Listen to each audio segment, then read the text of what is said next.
Lobby Tools, Florida's legislative intelligence company. Subscribe today to Florida's leading policy, budget, and campaign tracking service. Request a free trial today at lobbytools.com.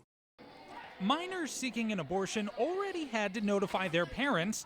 Now they'll need their permission. At the very least, this common sense law raises the standard, an abortion as is, required in almost any other medical procedure. The new law is nearly identical to one struck down by the state Supreme Court 3 decades ago. This time, lawmakers beefed up an avenue to bypass the consent requirement through the courts for minors who fear retaliation from their guardian. Things like providing counsel to indigent minors and establishing a record that can be appealed in case a waiver is denied. Pro-choice groups like Planned Parenthood have likened the law to a Trojan horse meant to test how far the newly conservative-leaning state Supreme Court will allow lawmakers to restrict access to abortion.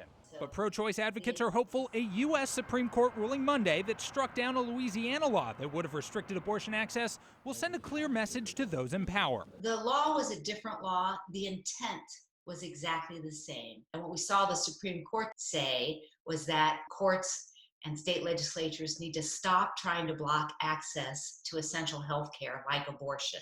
The U.S. Supreme Court ruling doesn't directly impact Florida's new law, nor similar laws on the books in 21 other states. The real test will be whether the changes to the judicial bypass option are enough to satisfy the privacy concerns that led the state Supreme Court to strike down the previous version of the law. Reporting from the state capitol, I'm Jake Stofan.